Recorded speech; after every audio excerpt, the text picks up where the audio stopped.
आगे कुछ करने की शक्ति नहीं।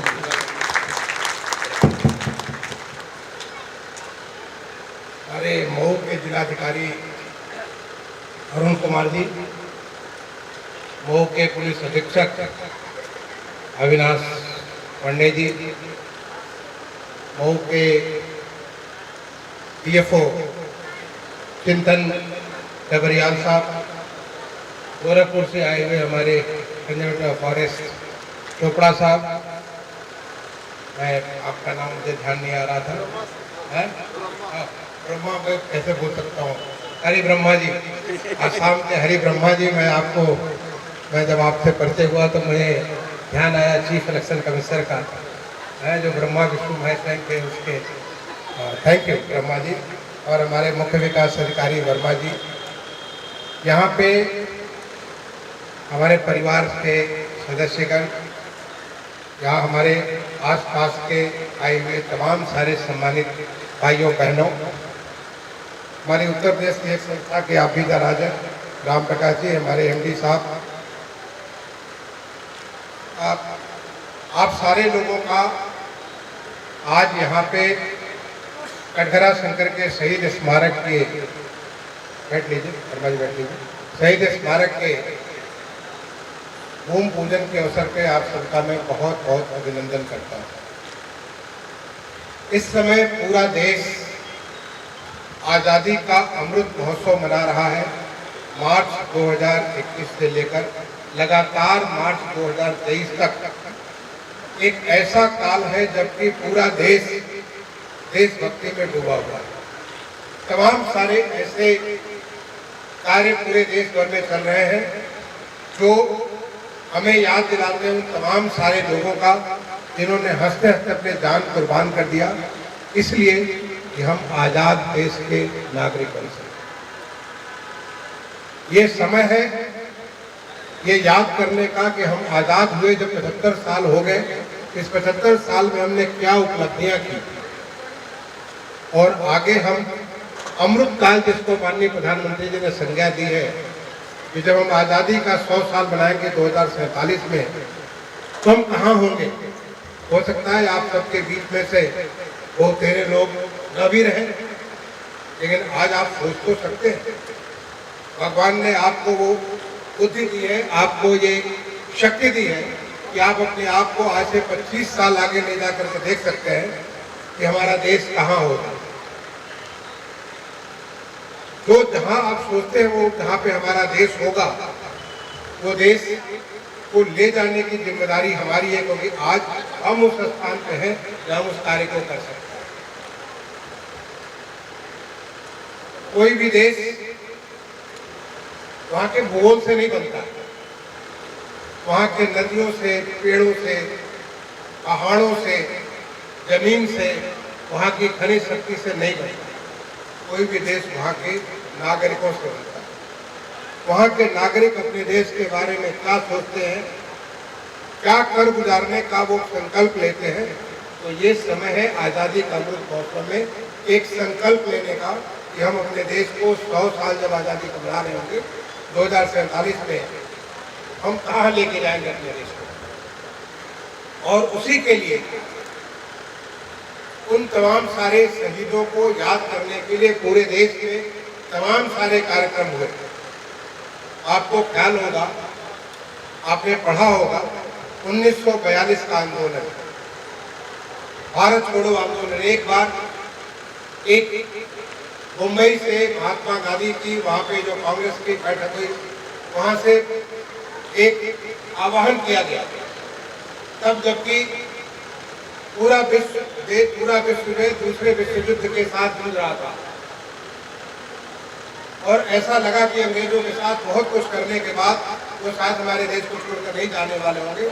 तो आर पार की लड़ाई, अंग्रेजों भारत छोड़ो, ये शुरुआत की मुंबई से 1942 में, और उसका नतीजा पूरे देश भर में लोगों में देशभक्ति का इतना ज्यादा जोश पड़ा कि जगह जगह ऐसे तमाम सारे कार्य हुए जिससे अंग्रेजों को एक बार सोचने के बाद होना था कि शायद अब हमारी हुकूमत का अब वो अंतिम वक्त आ गया।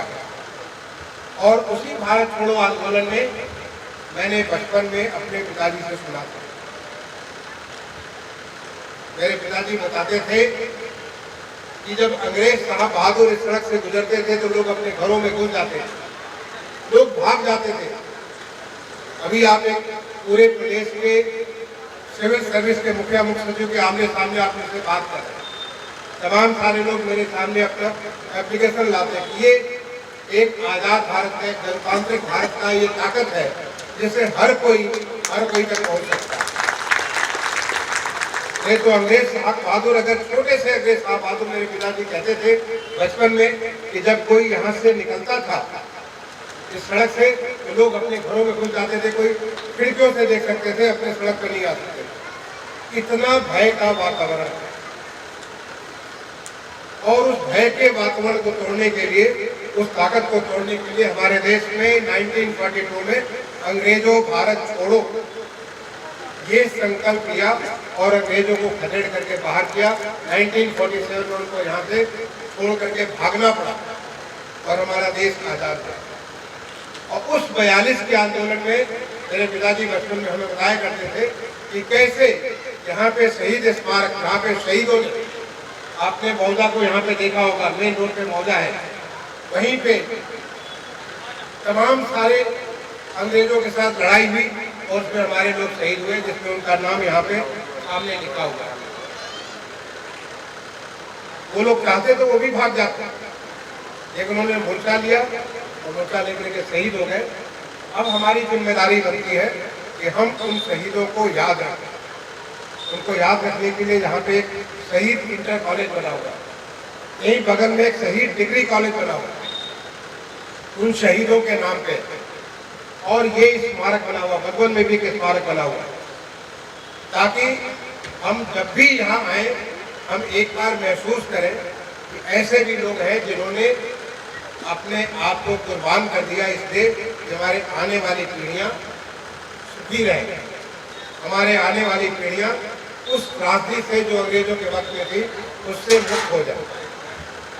और इसी को मनाने के लिए उत्तर प्रदेश सरकार ने ये निर्णय लिया, अभी हाल में निर्णय लिया, बहुत सारे प्रोजेक्ट सैंक्शन किए गए कि शहीद स्मारक को पूरा एक नए कलेवर में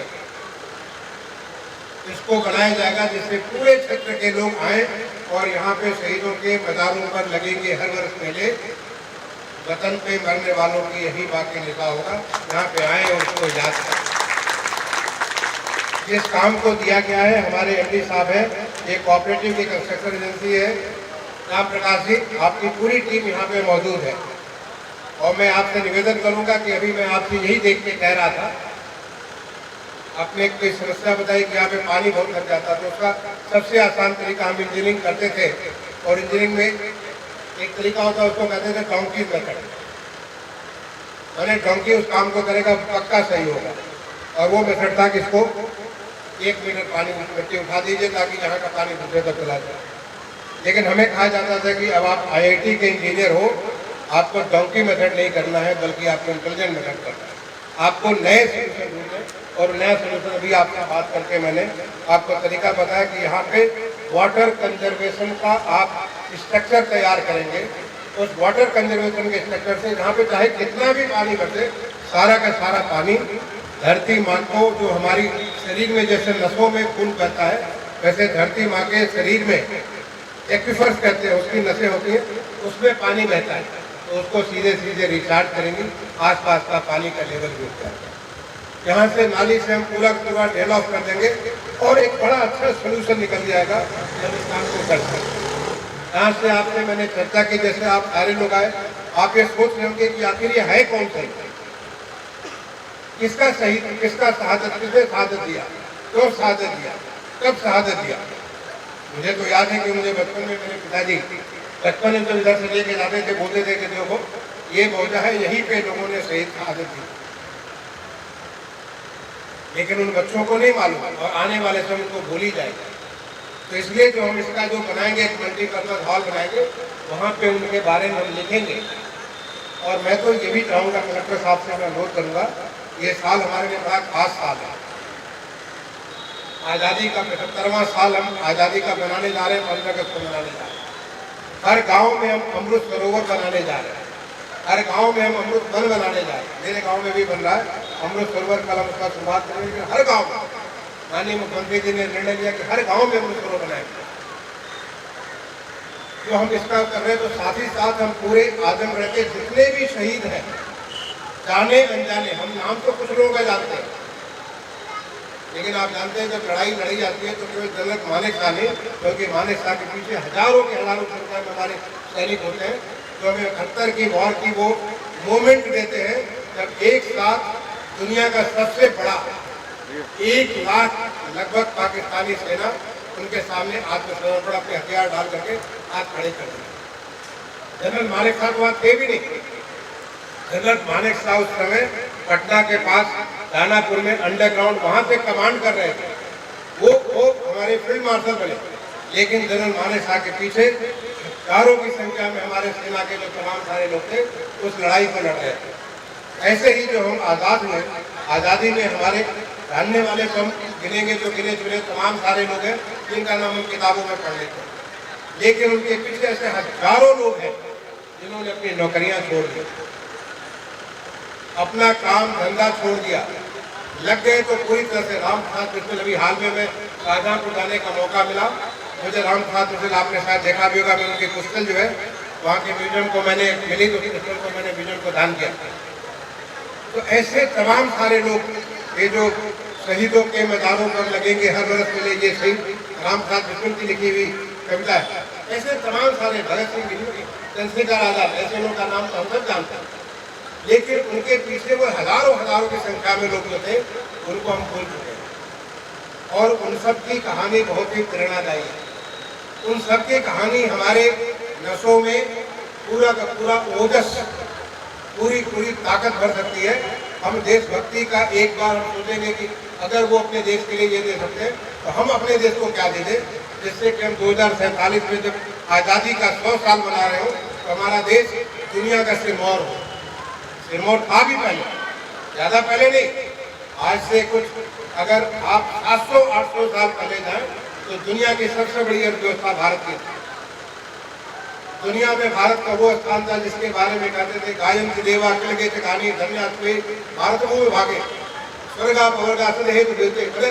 दुनिया में लोग अगर सोचते थे कि अगर कहीं जाना है तो भारत देश में आना है, यहाँ पे दूध की नदियां बहा करती थी, यहाँ पे देवी देवता भी जन्म लेने के लिए तरसते थे, सोचते थे इस भारत भूमि के, इस धन्य भूमि में हम जन्म हो करके हम धन्य हो जाएंगे। ये हमारा भारत था, ये हमारा भारत था। जब जहांगीर के दरबार में अंग्रेज आए थे, उन्होंने कहा तो ऐसा तो हमने पेरिस और लंदन को भी नहीं देखा है। पेरिस और लंदन भी वैसा नहीं था जैसा फतेहपुर सिकरी में उनका जो राजधानी थी। ये हमारा भारत था, लेकिन एक अपनी गुलामी के एक ऐसे काल से हम गुजरते चले गए जिससे हम अपने आप को धीरे धीरे भूलते चले। अगर आप देखें, जहाँ बड़े पढ़े लिखे लोग हैं, अगर आप देखें तो हमारा साहित्य, हमारा जो वैदिक साहित्य है, हमारा वैदिक विज्ञान है, वैदिक गणित है, ज्योतिष है, ये हमारी इतनी रिच, इतनी सांस्कृतिक, इतना उसमें ताकत है जो पूरे दुनिया को ताकत। हम तो विश्वगुरु थे, लेकिन विश्वगुरु हम अपने आप को भूल गए। और क्यों भूले? क्योंकि हम अपने आप को भूल गए कि हम कौन है। जहाँ पे मैथिली शरणगुप्त की वो कविता याद करते हैं, हम कौन थे, क्या हो गए और क्या होंगे अभी, आओ बेचारे आज हम मिल सभी। हमको आज वक्त है सोचने का। ये 75 साल का अवधि जो है, ये सोचने का वक्त है कि कैसे जब हम दोबारा 25 साल पूरा करेंगे, 100 साल में एक बार दोबारा इस देश को, जो हम विश्व के पूरे विश्व को एक परिवार के रूप में मानते हैं, कोई नहीं मानता दुनिया में, केवल हम ही हैं जो कि पूरे विश्व को एक परिवार के रूप में मानते हैं। उस बात को हम एक बार दोबारा साबित कर सकते हैं कि देश को हम ऊंचाइयों तक ले जा सकते हैं। और वो ले जाने के लिए यहाँ की भूगोल, यहाँ का खनिज, यहाँ के पेड़ पौधे, यहाँ के पहाड़, यहाँ की नदियाँ नहीं, बल्कि हमारे लोगों की ताकत उसको वहाँ तक ले जा सकते हैं। और इसीलिए जब हम शहीद स्मारक को हम एक बार इस प्रकार का उस स्थान देते हैं, तो वो इसलिए देते हैं कि ताकि हम वहाँ पे पहुँचे और वहाँ से प्रेरणा लें कि अगर कोई हमारे देश के लिए अपनी जान दे सकता है, हम भी जान दे सकते हैं। अभी वक्त आ रहा है 15 अगस्त, ये मैं दूसरी बात तो मैंने कही इसलिए कि मैं कलेक्टर साहब के लिए मैं जिम्मेदारी दे रहा हूँ, कप्तान साहब को जिम्मेदारी दे रहा हूँ कि जब मैं आगे 3-4 महीने के बाद आऊँ तो मैं चाहूँगा यहाँ पे हमारे पर्यटन और संस्कृति मंत्री आएंगे, उनसे मैं किताब का विमोचन कराना चाहता हूँ। ये आपको जिम्मेदारी दे रहा हूँ, किताब का विमोचन कराना चाहता हूँ। आजमगढ़ के स्वतंत्रता संग्राम सेनानी, वो तमाम सारे जाने अनजाने लोग हर गांव से निकालिए, ऐसी तमाम सारी लोरियों में लोग मिलेंगे, गांव में लोरी सुनाते, उनकी कहानी सुनाते हैं, लोरियों में लोग मिलेंगे जिन्होंने अपने जान को कुर्बान किया, जिनके बारे में आप अगर रिकॉर्ड करेंगे, उनके फोटो बनाएंगे और उससे तमाम लोग प्रेरणा लेंगे। तो मैं ये आपको जिम्मेदारी देता हूँ कि जब हम दोबारा 3-4 महीने के बाद आएंगे उद्घाटन के लिए, तो उस पुस्तक का विमोचन में माननीय पर्यटन और संस्कृति मंत्री से कराना चाहूँगा। साथ ही साथ अभी 15 अगस्त 2022 आज़ादी